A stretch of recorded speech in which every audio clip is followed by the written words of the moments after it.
let's pretend that this is now the SEC by putting Oklahoma and Texas into the SEC now. See how many jelly beans are now in this jar? That's a lot of really good teams.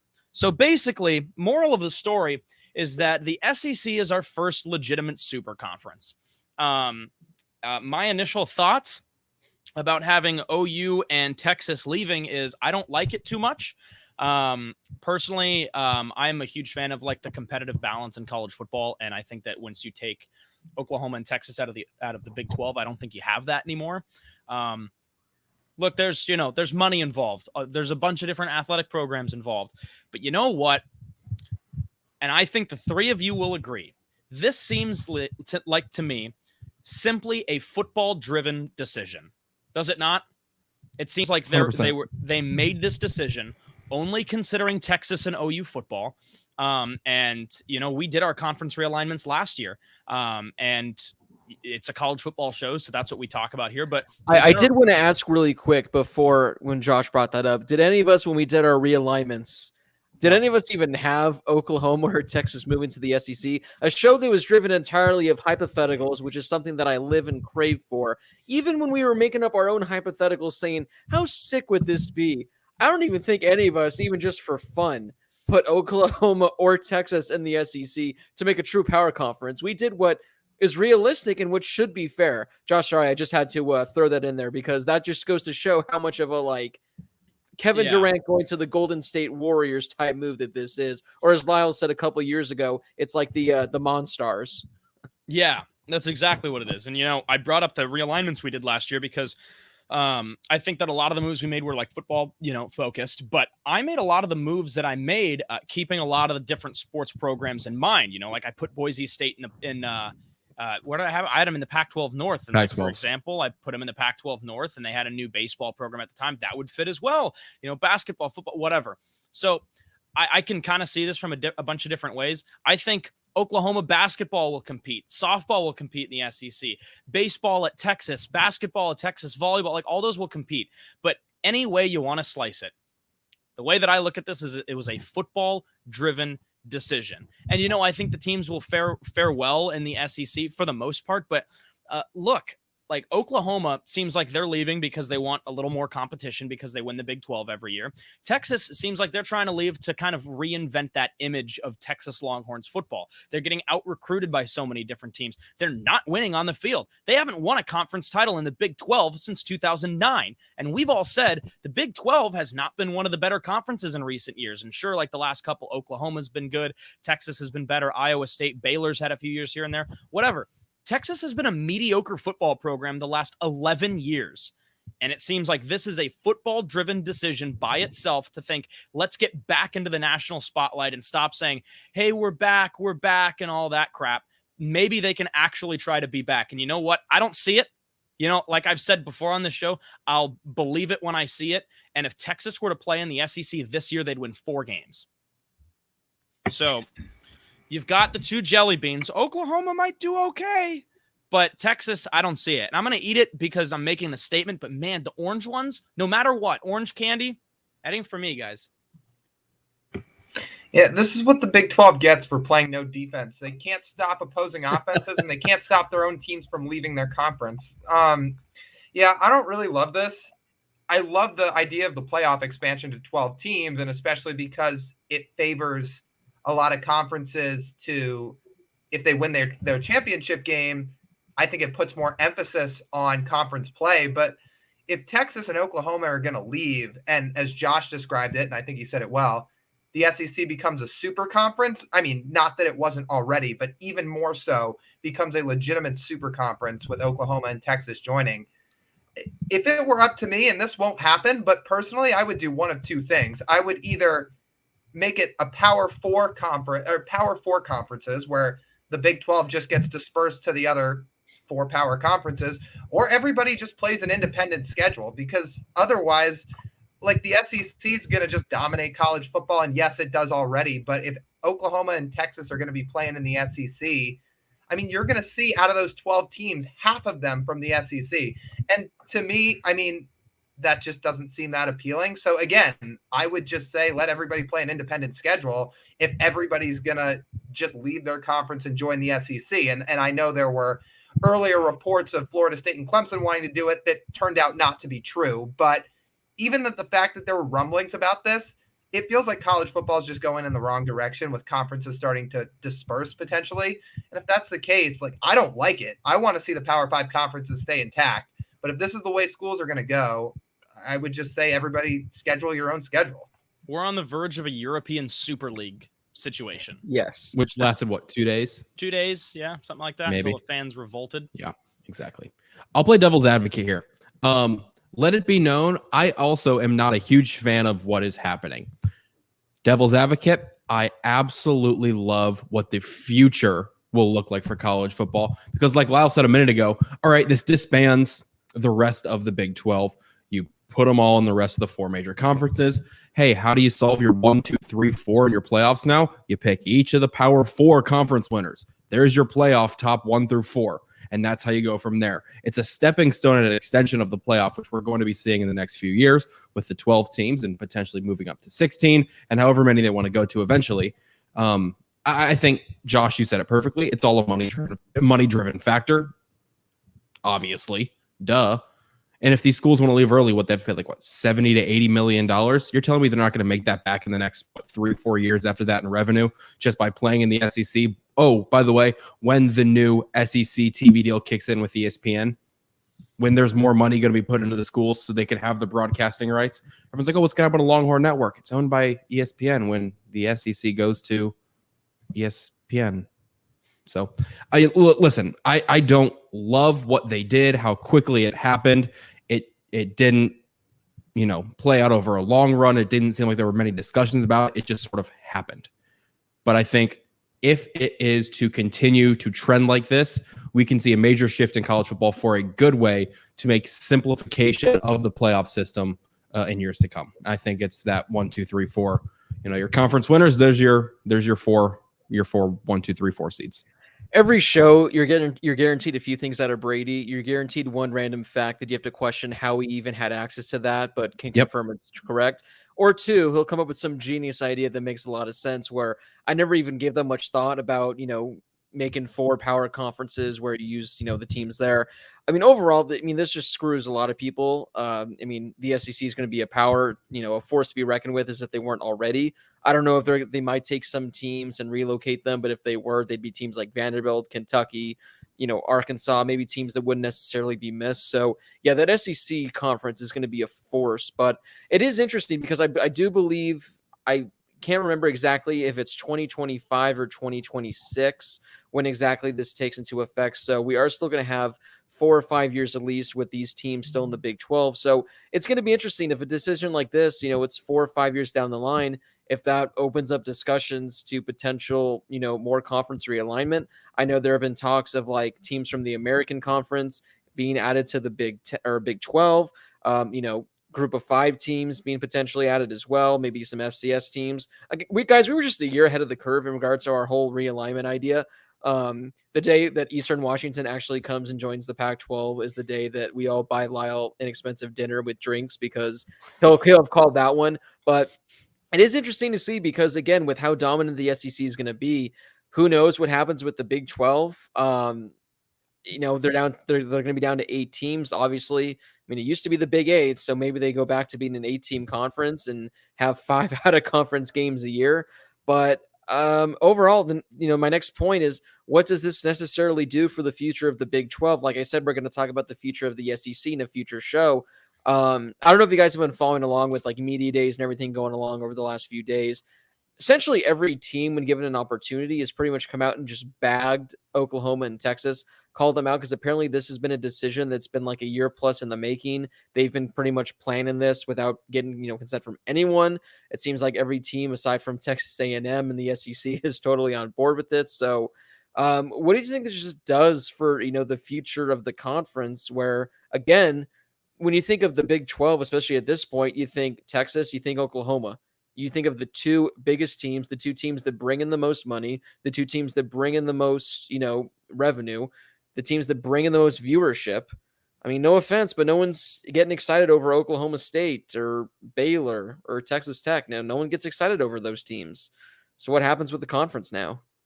Well, before we move on from the topic entirely, I do want to go back to the money thing in a few minutes because, oh man, I'm ready for that conversation. But in terms of what I labeled in my notes as saving the Big 12, again, we did our conference realignments last year, and it's easier said than done. But I think if the conference needs to do what it can to, one, add Houston, add Boise State, or add BYU. I think 2 would be great. I think 1 would be fine. Those are all 3 legit college football programs. I think Boise State has, done what it's can to prove that it belongs in a Power 5 conference, at least when it comes to football. Even if you wanted to have kind of, what's the word? Partial member, or I don't remember what the exact terminology that they use is when it comes to conferences. But if you had a partial member in BYU or Boise State, whatever, I think Houston should be an automatic add. They've been good in football pretty much for the last 10 years. Generally, they've been really competitive. They've competed with Big 12 teams. And not only that, but again, like the way that I've gone with other sports, basketball, are you kidding me? Like, volleyball, you can add all of these other sports with these 3 programs. Of course, Boise State, I said, should go to the Pac-12. They've got baseball. Well, that program just folded recently because of COVID, so that's fantastic news. Yeah. But maybe you can get it back. You think Boise State would compete in the Big 12? I think they absolutely would. And I think these 3 schools would be big-time adds for the Big 12 conference. If they wanted to, maybe try to pull Iowa. I don't think that happens. Maybe try to pull Nebraska. I don't think that happens either. From a football standpoint, Nebraska might be down. But ultimately, I think all of these athletic conferences would mesh with the Big 12, or all of these athletic departments and programs would mesh really well with the Big 12, both financially, in terms of competitively, geographically. I do think, no offense to those schools, it's a downgrade from Oklahoma and Texas just because of the brands that you get and the quality of football that, sorry, Texas fans, not Texas, but Oklahoma's been playing in recent years, especially revenue-wise. It's a downgrade from those 2 schools. But I honestly think that that's a decent, maybe like a Band-Aid over the big problem, at least for the time being. Those are the 3 schools I would look to add. And honestly, Houston is the number 1 school I would go after. I think that helps, but I still think there's a lack of firepower. Not that there's anything the Big 12 can do about that, because they have to do something to try to, as you phrased it, put the Band-Aid on it and try to put the missing puzzle pieces together. But with Texas and Oklahoma leaving, like you guys said, when you think of the Big 12, those are the first 2 teams that come to mind. And if they're leaving, what I hate about this most is we already kind of have a gripe with college football because we feel like West Coast college football is a little bit irrelevant. And I know Texas and Oklahoma aren't really West Coast, but it now just feels like college football is taking place east of the Mississippi in a sense, because it feels like nobody's really going to pay attention. It feels like the Pac-12 and the Big 12 have now been totally washed. I mean, Oklahoma and Texas kept it held up a little bit, but for the Big 12 as a whole, like, I just don't think you can get back to that prestige that you had, because with these 2 teams leaving, who's your top dog in the conference? Is it supposed to be Baylor? I mean, is it supposed to be TCU, like Oklahoma State? Those don't scream title contenders. And it feels like there's a chance when this playoff gets expanded that there may be a year at some point where there's no Pac-12 or Big 12 team, depending on how their season's going. I don't think that's good for the sport. Yeah, no, Lyle brings up a good point, because now you look into account, I mean, the Pac-12, we've just been kind of hanging by a thread the last decade, but at least the Pac-12, they have the history of USC, UCLA. Oregon's been really relevant the last 2 decades. The ACC, although they have Clemson, they still have teams like Florida State, Miami to fall back on that have college football history. And then, of course, the Big 10. I mean, that's going nowhere. So, like Lyle mentions, yeah, the Big 8 now. What do you got? Baylor? You got Oklahoma State, Kansas State, Iowa State. Like, they're fine, but who do you build your conference around? I mean, it'll be interesting to see over the coming years. Like, again, does the Big 8, do they just disperse and some teams go to the Pac-12 and the Pac-12 becomes the Pac-16? The Big 10, even though the Big 10 has 14 teams, they become the Big 16 and they add 2 more. It's only 2 teams that are moving, but it just seems like these 2 teams moving are going to cause absolute chaos, which I think was the title of our realignment show, like Realignment Chaos. So again, it's very fitting that we were ahead of the curve with this. I think one of the things we could also see is, and if you guys check the group text, I just sent you all of your Big 12 alignments from last year. You can take a look at them, see how accurate and you were. One thing I think exactly. One thing I think we could see is a conference like the American almost get absorbed by the Big 12. So you get a lot of those schools that are in the general area. So, all right, Memphis in the area, Houston in the area. You get, UCF sort of, kind of in the area.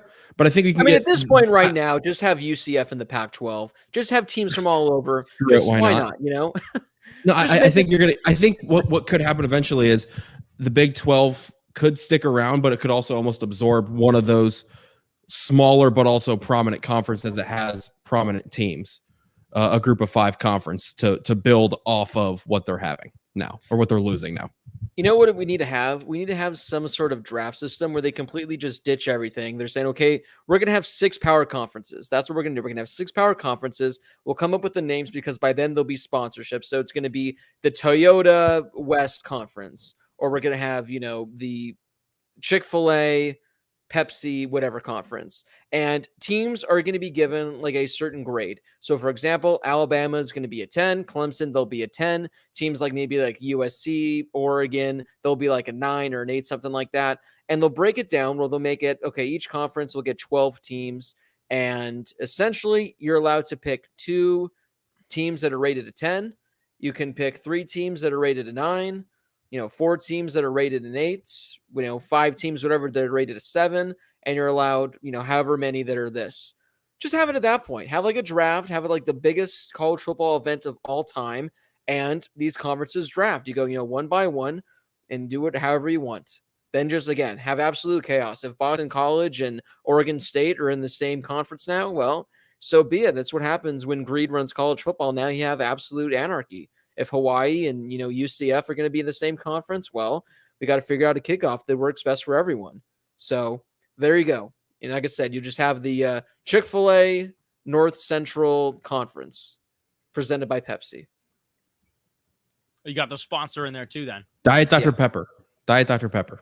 Brady's a big Diet Dr. Pepper guy, huh? I have one in my fridge right now. You ever had a cactus cooler? No. Have you ever had spotted cow? It's delightful. I have not. I want to backtrack. Wisconsin only beer because we're an adult show and we can do what we want. Oh, that's a good point. I want to backtrack just a little bit. And I said how this was kind of a football driven decision, and you guys, Blake had brought up how like the money's involved, and then obviously like all the other Big 12 schools were kind of upset about it. And then Lyle also talked about OU and Texas kind of being, West Coast football a little bit, but now everything's east of the Mississippi. Oh, well, they think they're on the West Coast. They think they're worse than the Pac-12, by the way. And let me read you this statement. So this is from the Castiglione. He's the Oklahoma athletic director. And he said, and I quote this. After thorough consideration and study, it became obvious that standing pat would be falling behind. It would mean putting our programs in a precarious position, both competitively and financially. It would leave us to play catch up with our competition. He's talking about Oklahoma and Texas, by the way. Well, wouldn't you know that in 2018-19 for the academic year, guess who led the nation in athletic department revenue? The University of Texas. And you know who else was top 10? Oklahoma. What do you mean you're playing catch up financially, your 2 programs? One of you guys leads the country in annual revenue. The other's number 8, only $1 million behind Alabama, who's the biggest football program in the country right now. And you know who your programs were making more money than? At $224 million for Texas. USC and Notre Dame also weren't on USA's today's list, by the way. I don't think they ever reported. Oregon wasn't on there either, but Oregon, there's no way it's as high as Notre Dame and USC's. But Oklahoma at number 8 was higher than Florida's, LSU's, Wisconsin's, Auburn's, basically everyone that wasn't Michigan, Ohio State, Texas, likely USC and Notre Dame. They came in behind. And what do you mean you're playing catch up? Like, that doesn't even make sense. If you're the number 8 annual revenue in the country, and the other team you're leaving with that you're complaining about with has the biggest revenue of any program in college athletics. And then after that, this is the one that really, really upsets me. The president of Oklahoma said that the Big 12, according to the NCAA and all of the media companies and big like TV conglomerates or whatever, he said that the Big 12 was, and I quote again, clearly last in line when it came to media rights negotiations because they have occasional 11 a.m. kickoff times. The Pac-12's playing at 9 a.m. And you're telling me that the Big 12 is bottom of the totem pole because they have to play at 11 a.m. The Pac-12 has to play at 9 for anybody on the East Coast to watch. Are you kidding me? And that's your biggest concern, is playing 1 hour before noon? Pac-12 teams are playing when people go to work in the morning. Are you kidding me? I mean, that is an unbelievable statement. I mean, I read that and my jaw dropped. It made me so irrationally angry that this guy was upset about 11 a.m. kickoff times. The Pac-12 is playing when English soccer teams are playing on the West Coast at Saturday at 9 a.m. Are you kidding? Get over yourself. Anyway, thanks for coming to my TED Talk. Josh Talk. Oklahoma, you guys don't know what you're talking about. If you want to leave, leave, but don't give me that BS statement that no one cares about you. Don't even tell me that. They're on national television every week. They've been a top 5 team the last 5 years. Are you telling me that no one cares to watch?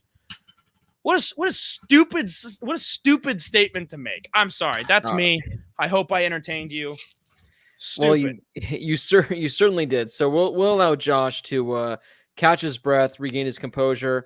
Brady, Lyle, any final thoughts on the move for the Big 12's sake before we move on to our full conference preview for the conference? Yeah, I don't really know how I follow that. So I think Josh wrapped it up well. I was going to say there's no actual way to follow it. There isn't, and there can't, and there won't be. So guess what? We're moving on. Beautiful, guys. The red one. Well, let's start with the Big 12 with, the two teams that we were talking about, screwed everything over. But we'll start with Oklahoma, who is likely going to be the favorite, likely going to be a college football playoff team, likely going to win the Big 12. But again, anything can happen. You have to play the season to see how things shape out. Guys, what are we thinking about the Oklahoma Sooners this year? I mean, every year it seems like the same old, same old. They're the best team in the Big 12. They reached the college football playoff. They proved that they can play with the big boys, and it's the same thing on loop. Is this the year that Oklahoma can not only reach the college football playoff? That wouldn't come as a total surprise. I think they've made it 2 to 3 times since the college football playoff began. But do you think this is the year, this is the team that can get over that hump and be, one of the 2 teams that reaches the college football national championship? For me, it's tough to say. To that extent, I don't know if they can live up to that potential, but I just think it's because there's a lot of question marks that I have about them, just in terms of pure talent at certain positions. Who are going to be the big time playmakers outside of, for example, Spencer Rattler? Obviously, they come in with a Heisman contender at quarterback. Kennedy Brooks is back at tailback. He opted out after going into last season, so he's back at tailback. Wide receiver core, there's not one specific name that totally jumps out to me other than Marvin Mims. I'll talk about him in a minute. But they're just so deep. They've got the deepest group of wide receivers in the conference, and it's not close. And the difference maker for me this year, to be totally honest with you, is I think it's the defense.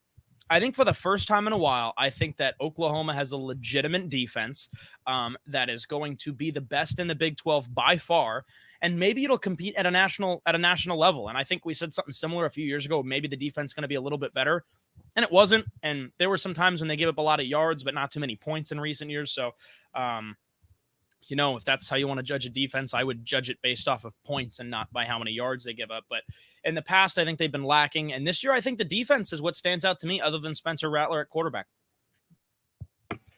Yeah, I think obviously they're going to be driven by their 3 core playmakers on offense, which is Rattler, Kennedy Brooks coming back, and then Marvin Mims, who I know had less than 40 catches last year, but this is a guy who was so highly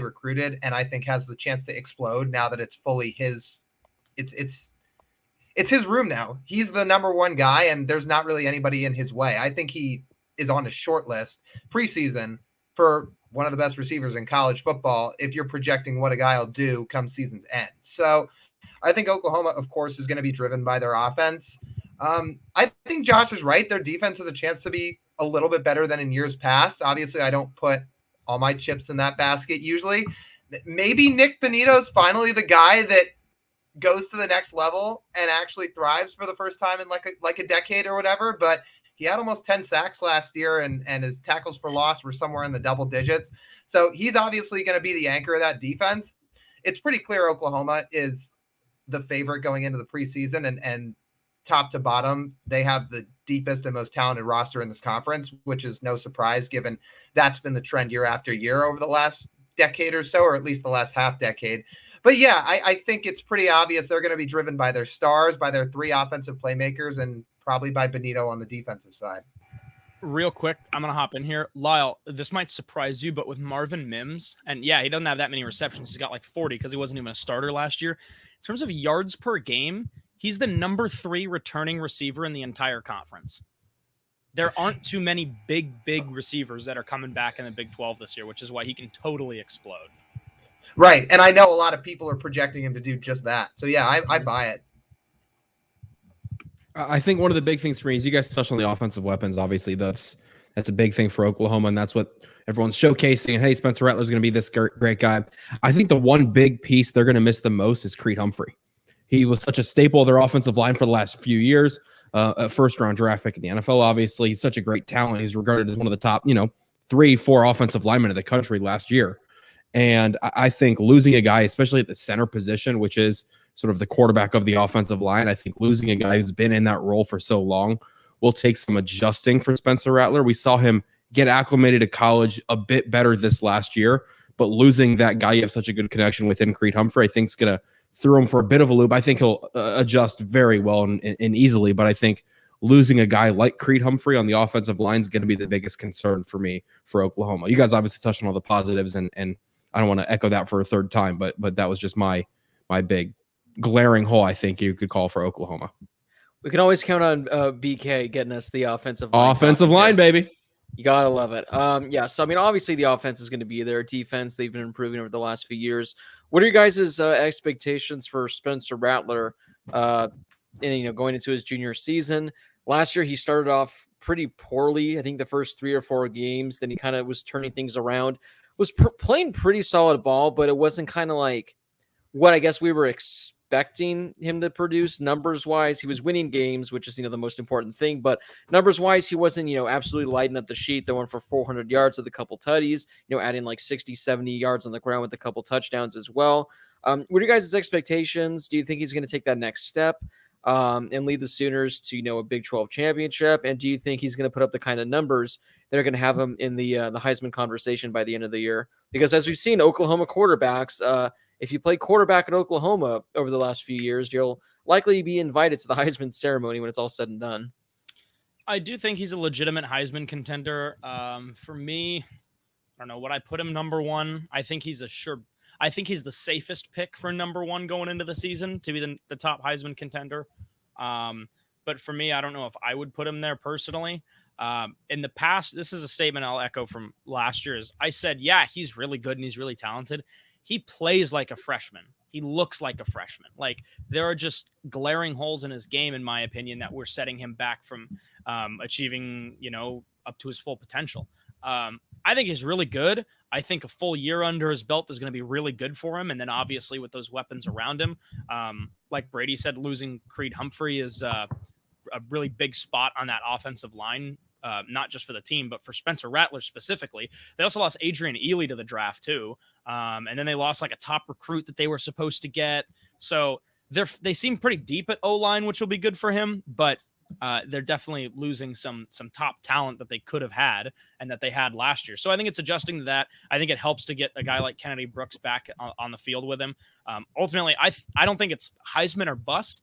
I think he just needs to have a more cool and composed season because those stats are going to come. The numbers are going to. He needs to have a complete season, is what he needs. Exactly. He needs to have a complete season, and I think that's exactly what he needs. That's a good way to put it because like the stats are going to be there. In that offense, with that head coach, with the play calling that they have every year, like in that system, he's going to be fine statistically. It's, what is he going to do to get the team to the next level? I thought the second half of the year, he was really good, and I thought he played how people expected him to play. It was that first handful of games, including against Texas when he got yanked mid-game, that you saw some of the young immaturity come out of him. And I think that's going to be flush come this year. This is a guy that has a chance to be the number one pick in the draft if he puts it all together. And I think Josh is right, and Brady said it well too, that he needs a complete season. And Josh also mentioned how the stats are going to come. Well, we're sitting here talking that, yeah, he could probably build on what he did in 2020. When you put it all together, he only threw 7 picks last year. And when you combine his passing and rushing touchdowns, he was just short of 35. So if he can build on that, because we're sitting here talking like, yeah, he really had just an okay year. And he still did that, 35 total touchdowns to 7 picks. So if he can take a step above that and play up to his potential, which is a number one pick, if he does everything right, I think Oklahoma could really take that next step in the Big 12 and really assert themselves from the get-go as the dominant team. Yeah, so, I mean, it'll be interesting to see. A lot of people have him as one of the Heisman favorites. A lot of people have him as the potential favorite to go number 1 in next year's draft. So we'll see just how well he does, how well the Sooners do. Guys, we're going to talk about the Iowa State Cyclones, and then we're going to talk about Texas. Then we're going to talk about a few sleeper teams that we think can, potentially make a run in the Big 12. Sorry, we're not going to go in depth on Kansas. We're not going to go in depth on some of these other teams. I know you guys were hoping for it, but not tonight. So, guys, Iowa State, they return a lot of talent. They were in the Big 12 title game last year. They would have won their first Big 12 championship. Unfortunately, they fell just short to Oklahoma. But again, they're returning a lot of talent. They have probably one of the best quarterback running back duos in the entire country with Brock Purdy and Breece Hall. And this is a team where they're hungry. Like, they want to win the Big 12. It's kind of been like a slow, steady, like mountain over the last few years where they've been getting better and better. Come up just short. But this seems like it's going to be their best team they've had maybe in the history of the program. So Iowa State, do you think this is the first year that they can be crowned Big 12 champs? I do. And I think last year I had them at 3, and I think the year before I had them hovering around 3 or 4 in the conference. But look, like I have Iowa State making it to the conference title game over Texas. Brock Purdy, from an impact perspective, I think is neck and neck with Spencer Rattler. I think statistically he'll probably come in second in passing in the Big 12, maybe even 3rd or 4th. But impact wise, I think he's right up there. He's going to be one of the more impactful quarterbacks in the country this year. I also think that Breece Hall, we talk about him a lot. We've got a lot of questions from him. His numbers are just inflated every year. But I feel like on a national level, he doesn't get the respect that he deserves. Maybe it's because he's a little bit undersized. I think he's a number 2 back in the conference, and we'll get to my number 1 later. But they also have Charlie Kolar. And Kolar's the best tight end in the conference. He's one of the best tight ends in the country, and he's back for his senior year. So I think offensively, they're really good. I think they've got a really good offensive line too. I think if you were to look at offensive and for the most part defensive, but specifically offensive rankings, unit rankings are a big thing now, especially the last 5 years. I think if you were to look at unit rankings in the Big 12, Oklahoma and Iowa State are 1 and 2 in, I would say, most of the categories, especially offensively. So I think Iowa State's my number 2 team in the conference this year going in, and I really like the offensive line that maybe they have that Oklahoma's maybe doesn't. So, and Colin Newell, I know he was listed on a couple different places as being one of their more impactful players this year. He's like a 5th-year senior. He's from Ames, so kind of a hometown guy leading the offensive line and a veteran offensive line. I think that's big, especially this year trying to make a conference title push. Josh, really quickly, Breece Hall's 6'1", 220 pounds. He's a big back. Is he actually? I thought he was 6'1", 220. I thought he was shorter than that. No. Well, he deserves more respect either way. I think Charlie Kolar is an X factor for this team because Breece Hall is going to get his yards. We've seen it every year with him that he's going to get a ton of carries and he's going to rack up a ton of yards and put together a ton of production. Brock Purdy obviously had his struggles at points last year. And I think the key with Iowa State is they need that one true go-to weapon. And Kolar can be that. It doesn't matter that he's a tight end, but he really has to take another step to what he already built on in 2020 to elevate this team. So if he does that, yeah, I think Iowa State has a chance to compete for a Big 12 title this year. I do think this is the chance for them to put together the best team in program history because they've got the talent to do it. They've got that kid on the other side of the ball, like Mike Rose. You don't see this very often, but that guy does everything. Like he had just short of 100 tackles. He had 10.5 tackles for loss, and he had 5 picks.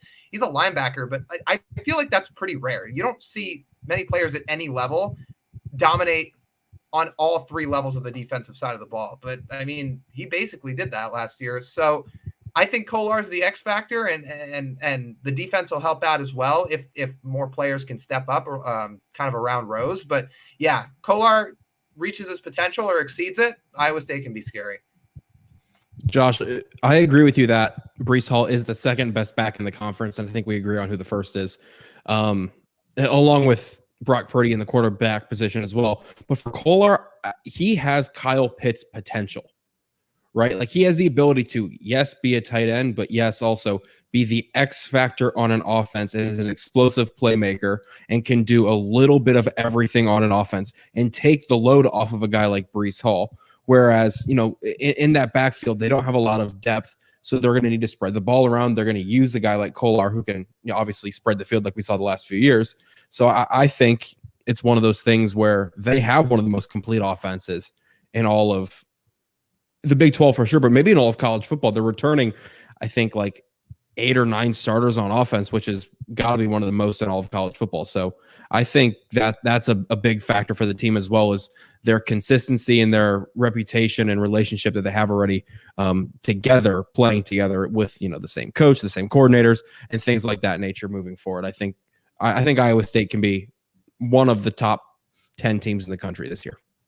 Yeah, I mean, so I'm just going to mention 2 things before we move on to our next team. I'll actually mention the first because my second is a good transition into the next one.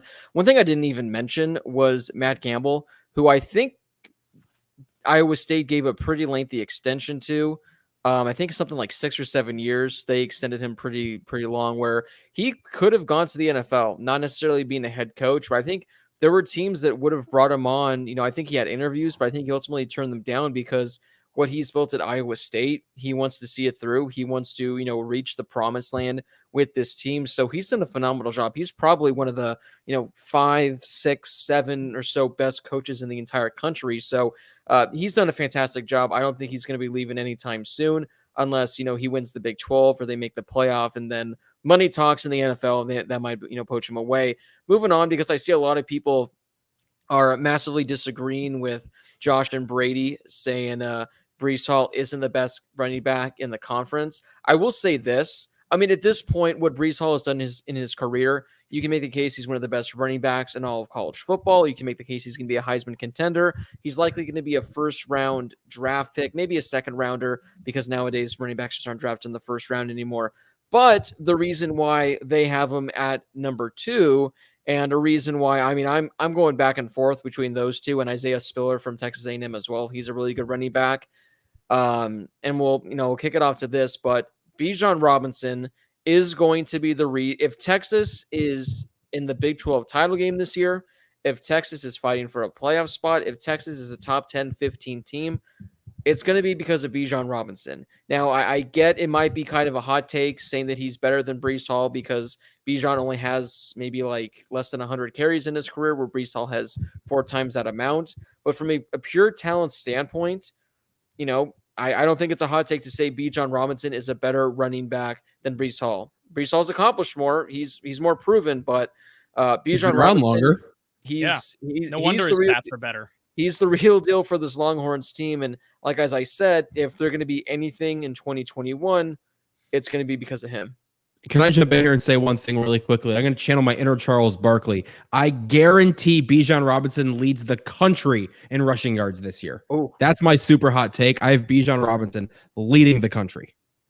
Wow. I don't know if I'm going to go that far. I just think that I don't know if I'll go leading the country in rushing, but I will guarantee that Bijan Robinson is the best running back in the conference. And In fact, I think if you don't consider Bijan Robinson to be the best running back in the country or in the conference, that's a joke, and you might be clueless. I just got to throw that out there. But look, I love Breece Hall. I mean, if you don't believe me, you can go watch our shows from last year. But look, Bijan Robinson is unreal. I mean, this is an unreal talent, and we've talked about his high school numbers, which are, I mean, a lot of guys have unreal high school numbers. We'll take high school numbers that you think are absurd and then multiply it by 2 or 3. So that's what Bijan Robinson did when he was in high school. And I think that the glimpse that we got from him last year is it's a nice look into the future of what you're going to get from him at Texas. Hang on, really quickly. Here's this for you, Blake. Here's the random stat that you're going to have to look up if you want. Bijan Robinson is the 3rd leading rusher in high school football history in the country. Number 1, Jonathan Gray. Oh. Jonathan Gray, who also ended up going to Texas. Is Derrick Henry number 2? Derrick Henry's number 2. Okay, I was going to say those were when he was averaging 42 yards a carry. Yeah. This guy also set a Texas record with 8.2 yards per carry last year as a freshman. That's unreal. 8.2 yards per carry. And I don't know. I think it ain't no Rashad White. No, okay, so that's another thing. But they also didn't have I was going to mention that too. Rashad White and Chip Trainum averaged 10 yards per carry each at ASU last year. They also Rashad White was 10. I think Chip Trainum was 7. That's still crazy. Yeah. But Jackson Heat. Jackson Heat, I don't know, but he just had a bunch of he averaged about 1.8 yards per carry, but that's all he needed. 100 yards of inspiration. Fullback, baby. Yeah. I mean, bottom line, I think you guys are right. I think that if Texas is brought into the spotlight again this year, I think it's because of Bijan Robinson. But Sark's first year with a brand new quarterback, I mean, it's tough to move on from a guy like Sam Ehlinger, who did have a big impact there. And, he said they were back. They weren't, but he had a huge impact on the program. And then you're also losing Samuel Cosme and Joseph Asai, and you're losing big pieces that Sark in his first year is going to have to fill with a brand new quarterback and an offensive line that is clearly not as good as Oklahoma and Iowa State's. So you've got a really good running back. We'll see what they can do with it, with him. And I just think that Texas fans won't like this. I think they're a mediocre program. I think Texas is not program. I think they're a mediocre football team this year, above average, but they're better than everybody else in the conference. I really think that those top 2 teams, Oklahoma and Iowa State, are the 2 teams to beat. Texas, there's just a lot of question marks for me. I think they're all right. I think they're better than everybody else in the conference, but I think they missed out on the Big 12 title game.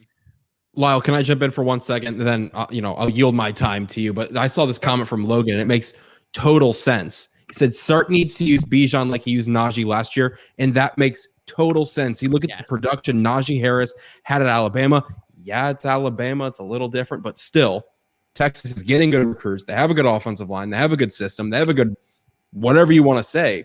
I think if Sark can utilize Bijan Robinson similar to what he did with Najee Harris, I think, my prediction comes true. Lyle? Okay. Yeah, I'm with Josh. I think there's too many question marks on this team. I think they're better than most of this conference, but Josh talked about the pieces they lost.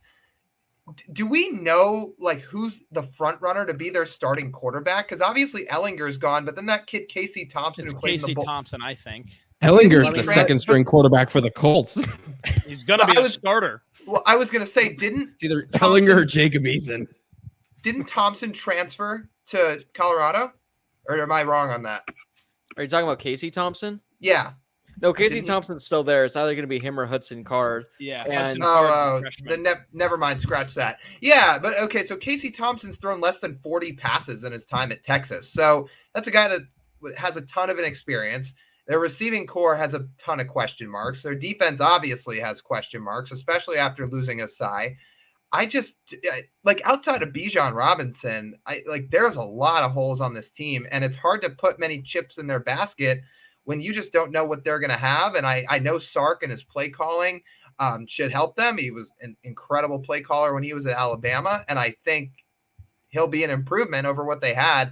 But to say they can line up with Iowa State and Oklahoma evenly this year, at least sitting here right now at the beginning of August, I think is a stretch. Yeah, going back to what I said like 5 minutes ago, whatever it was, if Texas reaches the college football playoff or the Big 12 title game, that's going to be largely and solely due to Bijan Robinson. When they don't meet expectations and they're 7-5, it's going to be because Bijan Robinson was fantastic and everyone else was just crap.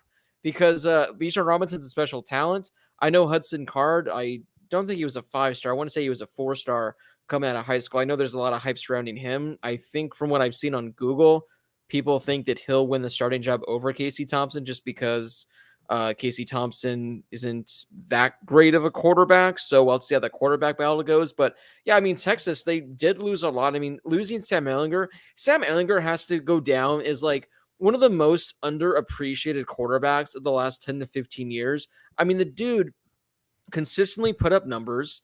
I mean, Texas, like, I know people talk about Texas not being back. Like, they were consistently like a 8 to 10 win team when he was there. I mean, you're not competing for national championships, but I mean, he's winning games. And now with him gone, I mean, that is a massive downgrade. They did lose some pieces on defense. So, you know, Texas is in a weird spot where I wouldn't be shocked if they're 10-2 and they're competing for the Big 12 title. I wouldn't be shocked if they're 7-5 again, something like that. You are bringing in a new coach with Steve Sarkisian, who I think is an upgrade over Tom Herman. I just never understood the hype with Tom Herman. I didn't think he was that good of a coach. So, you know, Sark reinvented himself. I thought he was a lost cause after his drunk ass got shipped out from USC.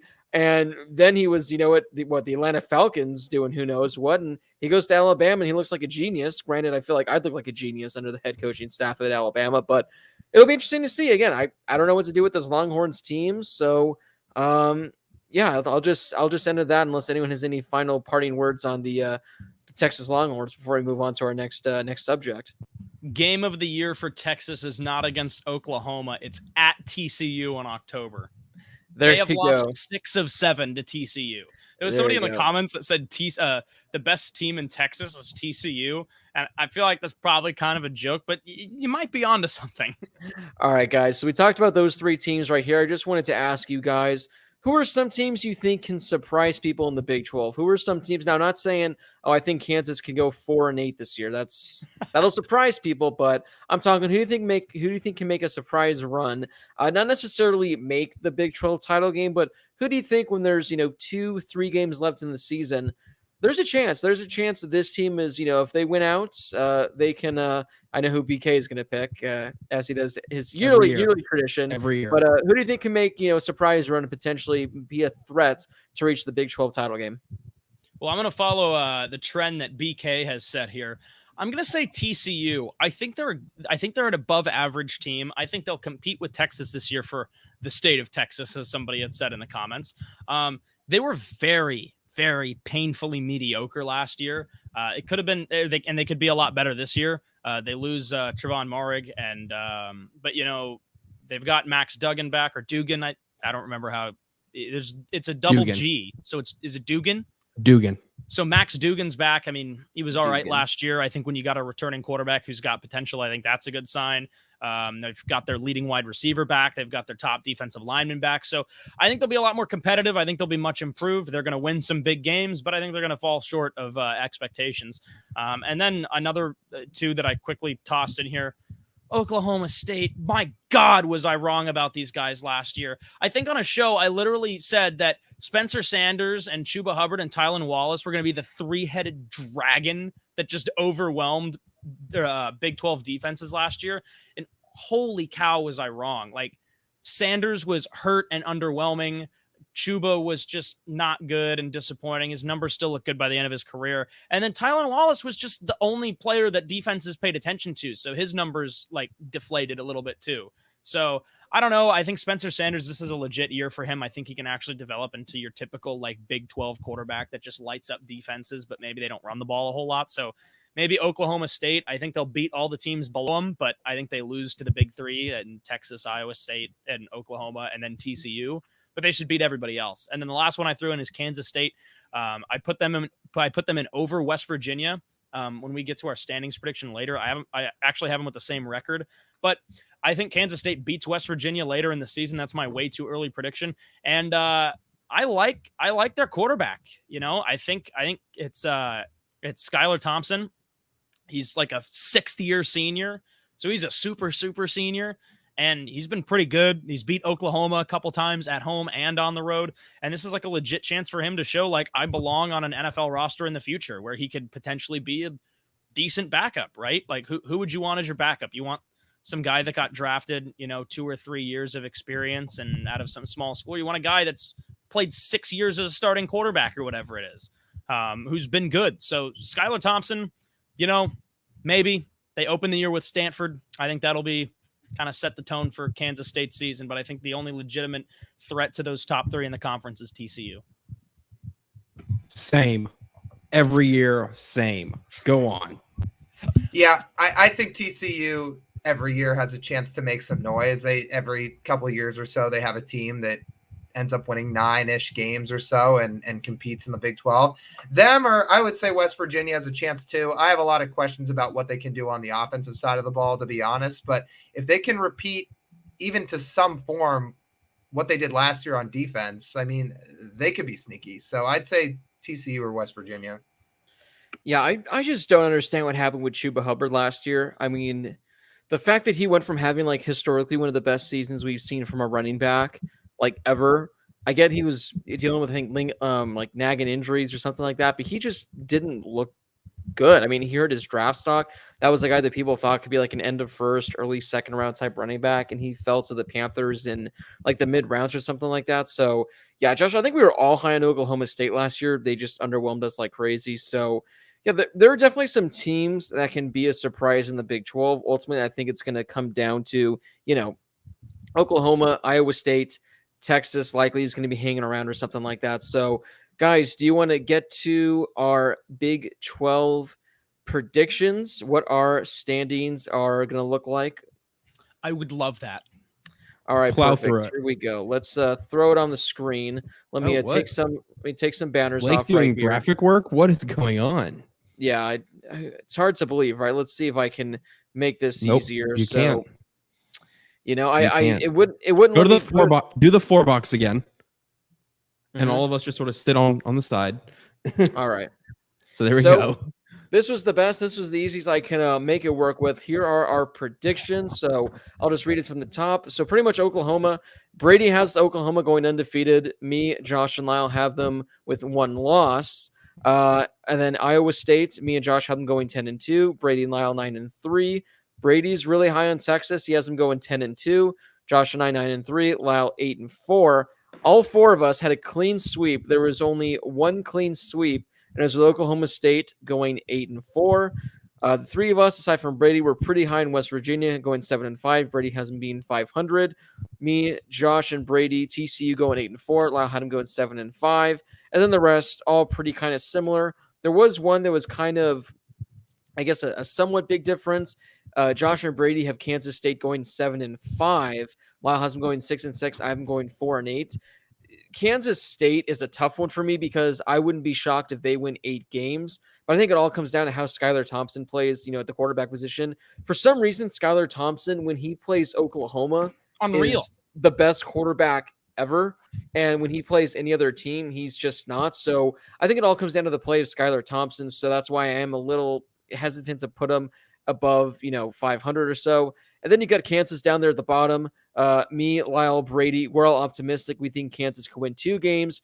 Josh only thinks they win 1. That might be generous, just a bit. So, guys, these are our predictions. Are there any just things that stand out, guys? Any takeaways you have by looking and seeing what everyone's got as our Big 12 predictions for the season? I forgot until today that Les Miles is not the Kansas head coach anymore. That he's not. Yeah, I forgot. Maybe if he was, I'd give him 1 more win or 1 less. There you go. Yeah. Well, what are your thoughts? You and kind of incognito there. Oh, sorry. I mean, yeah, I think we all had similar predictions. I think we all have Oklahoma, Texas, Iowa State in some form or another toward the top. Like I said, I mean, I think West Virginia, if they put together some form of offense and even half repeat what they did on defense last year, can be solid. I had them at 7-5 just because I don't fully trust what that offense can do, but I think that's the X factor for that team. And well, yeah, Kansas sitting down there at the bottom, I think is pretty self-explanatory. I mean, do we say less is more for the one less or one more win for Les Miles at Kansas? Our classic. I mean, less is he's more gone, line? so who knows? Less is So more. maybe less is more. Maybe they'll be 3-9 instead of 2-10 with them there. Or is it less is more? It's Yeah, probably there you that. go. It's probably that. Yeah. It's I should have given them more wins. Should have given them 4 or 5. 6. I was thinking it. 4 or 5. Blake just comes into the show, gives a whole preview on OU and Texas and Iowa State, and then in his final standings has Kansas in the Big 12 title game. Kansas at 10-2. Right. So, I did think that this comment right here was from Waukese the Beast from the East. Wait, not that one. That was the wrong one. This other comment saying Josh and Blake have the best. No. Go back to the predictions, in first my one. opinion. Oh, Josh, I apologize. Your predictions are the Yeah. best by far here. Yeah, he was calling you out right there. No, that's my guy. So this guy's right. Yeah, Josh and Blake, the best predictions in my opinion. So we can come back to these at the end of the year, see exactly how right we were, how wrong we were. See that Kansas goes 5-7 and they're officially back. I want to know what this guy has to James. No way Oklahoma State is 8-4 because that can go either way. Either James is insanely high on Oklahoma State where he thinks they're going to be like 11-1, or if James thinks like Oklahoma State's going to be 5-7 and we're just all way too high on them. So James, if you're out there, let us know if we're too high or too low, because that can mean anything. That can mean anything. So at some point, math needs to factor into it, though. At some point, it's like, well, they have to win some and they have to lose others depending on what you have everybody else doing. So mathematically, according to math and science, can't forget about science. Yes, and the science. You can never forget about science. So I know Brady has to go. So Brady, I if don't you have want to. I just want to. No. All right. So what are you guys' thoughts on doing 5 to 10 minutes of a Q&A answering people's questions about college football before we wrap it up? I know it's been a lot of Big 12 talks. I'm sure people either have some more Big 12 questions or they have just college football questions in general. So Brady, how about we straddle you along for 5 additional minutes? It's fine. Whatever you want, Blake. It's your show. I was just trying to get, us out in a timely manner. Some of us have big boy jobs we have to do.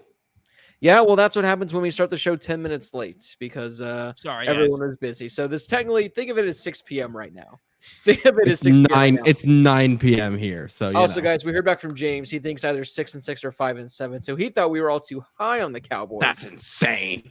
You're insane. So we'll see that right there. And also, Dropping Dime says Kansas State is in the title. Watch. So title of what? Maybe Skylar Thompson will be dropping the Big 12 dimes. title. Oh, I was going to say Blake's title. video of worst teams of the year. No, college football playoff. There you go, right there. All right, guys, let's kick things off with a couple questions right here. Cole wants to know, does the Big Ten eventually expand? I like how you use the 1 and the G. Good job, Cole. I like that. Yeah, well done. Well done. Would be on brand. Josh? That's what I do in my game notes. I would say I think it is inevitable that there will be movement. I don't know if it will be expansion.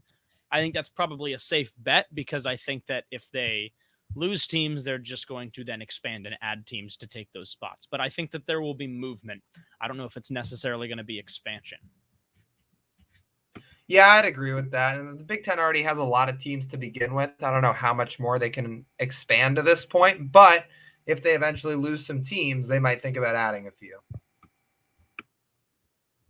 Yeah, I mean, they need to go back to our expansion from last year, our hypotheticals. Everything was perfect.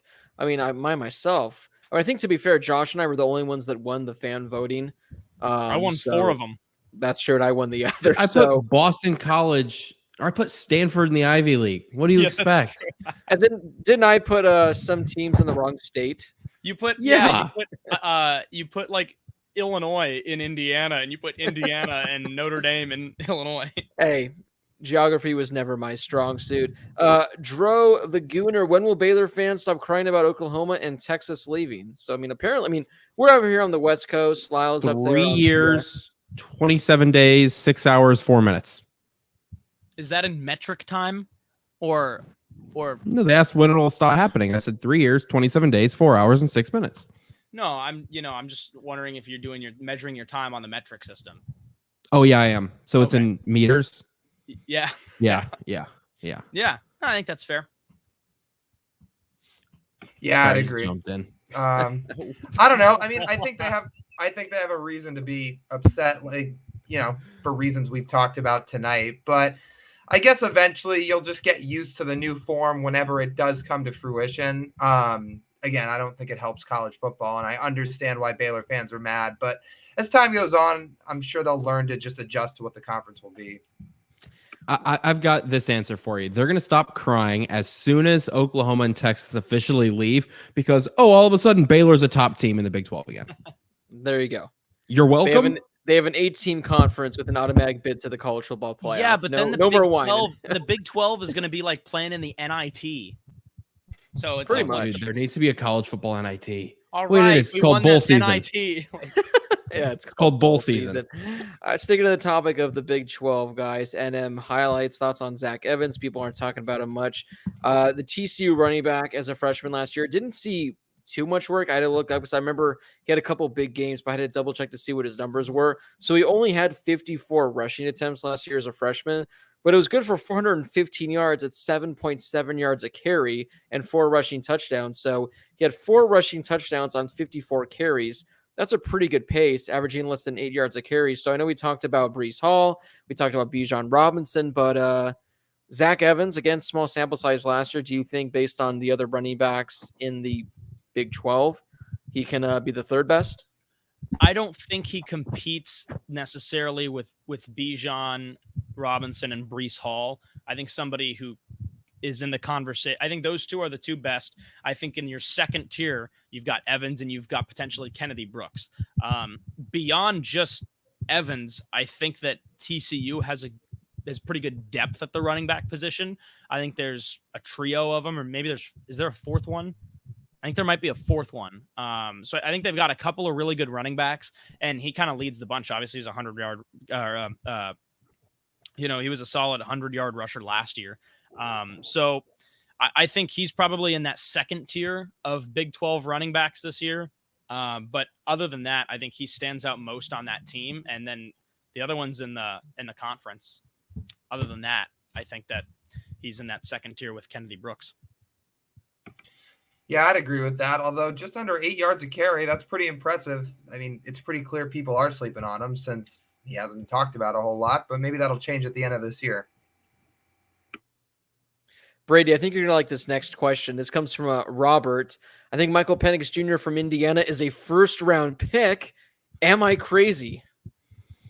Robert, my guy, you are a little crazy. Just a little. I think coming off the ACL injury is the big concern for Michael Penix Jr. I think what we saw from him, we don't see many left-handed quarterbacks make it to the next level. I think, before Tua this last year, the last left-handed quarterback to start in the NFL was anybody? I mean, I'd say Michael Vick, but it's probably wrong because it's probably some trick answer. Wait, can you say the question again? The last left-handed quarterback to start in the NFL. Kellen Moore, yeah. Before I've got Tua. his jersey in my closet. Oh, there you go. I think Penix is really good. But the injury, I think the injury last year hurt him. He has great athleticism and a great arm. He showed out at the Manning camp a few weeks ago. So, I like Michael Penix. I don't think he's a first round talent. I'd love for him to surprise me and make it there to be a first round talent. But I think he's a good player, and I think he's a second or third round guy. If I may chime in briefly, now that I am an Indiana football expert, I've got a T-shirt now, by the way. And you've been to the stadium, too. I was at the stadium last week. I said hello to Adam Vinatieri, who happened to also be there. He was very kind. But yes, now that I am an IU football expert, the proud Hoosier faithful, I think Michael Penix Jr. will not only be a first-round pick, I think he'll be a top 3 pick. And wherever he gets picked, the next pick is going to be his running back, Stephen Carr. So Lyle's not going to like it when a running back goes top 4. And then Wap Fillier, a few picks later as a receiver, right? Mm-hmm. Yeah. and then Ty Freifogel. That's enough out of Josh right there. He's still there? Yeah, He's still there. he's there. Yeah, I think he's still Reifogel's there. better than Fillier, but that's just me. Yeah, me too. Yeah. Guys, toilet seat face man. We didn't get a chance to talk about it when we were talking about, we didn't bring up Texas Tech at all, making a potential push. Really, where does Tyler Shuck rank amongst Big 12 quarterbacks? I forgot he was in the Big 12. I forgot about that. I think he's going to be shucking Big 12 the opponents. numbers will be there. I don't think he's going to win many games, unfortunately. But I think his numbers will be inflated because the dude is going to just sit back and throw the ball downfield to open receivers, and they're going to run the air raid, and they're probably going to run it well. I just don't think they're going to win very many games. People still think he has the potential to be a high draft pick, so I'll be interested to see how he does in an offense that's very, very pass heavy. I think Josh is right. I don't think Texas Tech is going to be competing for a Big 12 title, but I think Shuck himself can have a good year. I do too. I think he fits Texas Tech's offense really well. I'm excited to see what he can do.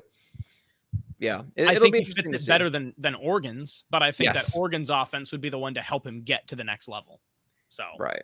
That makes perfect sense. Well, we know what happened the last time we all slept on a Texas Tech quarterback. So I did not. I knew Yeah, dude. going into Graham that game. Harrell, I swear, he was So one good. of those guys. I mean, to be fair, he owns like a lot of college football. Yeah, I know. So there is that. Guys, this My is a good one. offense This comes from a junior. Hey, 9 p.m. here. The Texas struggle is real.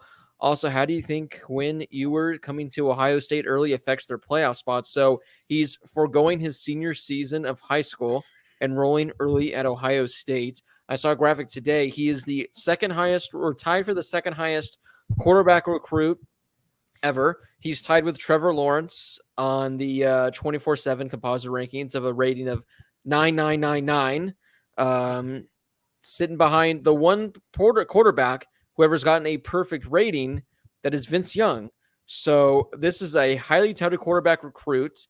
Again, skipping his senior season to enroll early at Ohio State. So I don't think this necessarily affects their playoff spot at all. I mean, Ohio State's still going to be one of the best teams in the country, but I believe I heard something the other day that he's already got like a ton of these deals in place to make a bunch of money.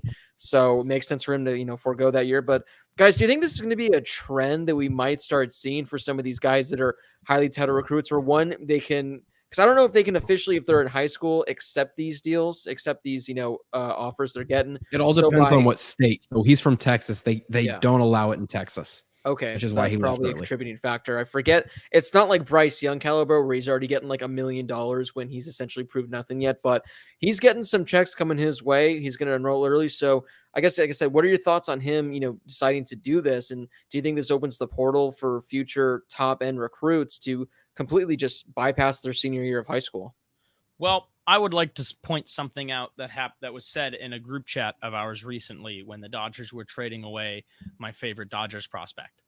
And it's that prospects are the most overrated athletes in the world. And it's a good point because technically they haven't proven anything. So what does it do to their playoff spot? I don't know. I mean, absolutely no offense to him, but look at the one player that he's behind, and that's Vince Young, who had a great college career and did not a whole lot in the NFL. You know who he was on the cover of Madden. He was on the cover of Madden, but you know who that other top quarterback in that class was that year? Matt Leinart. We love Matt Leinart. He introduces our show.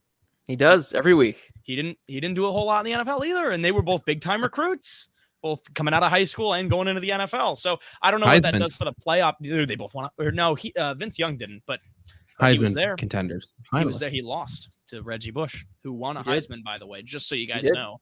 Mark Emmert doesn't know.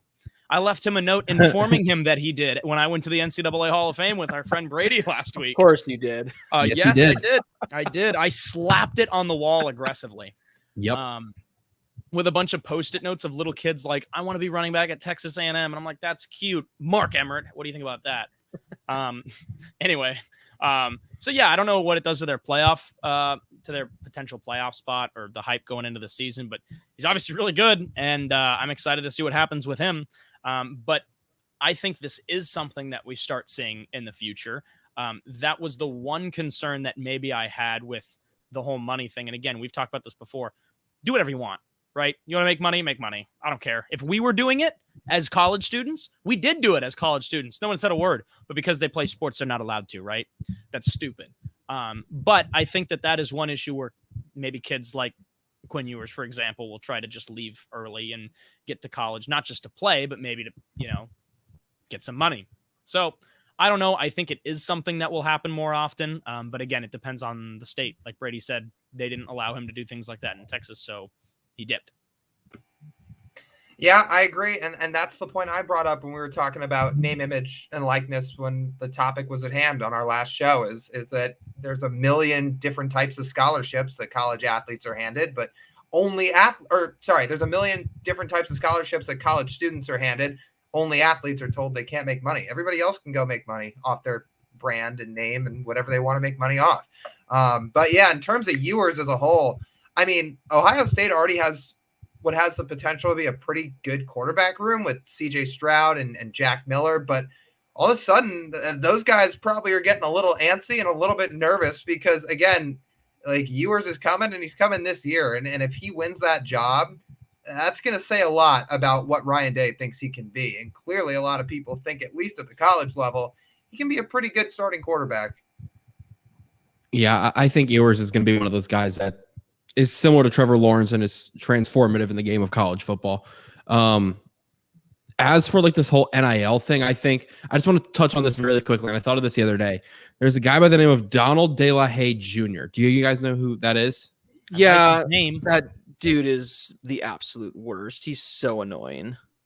All right, Blake. Sorry, he has a better YouTube channel than you. Sorry, No, dude. Like that whole story. It's destroying. If you guys know who that is.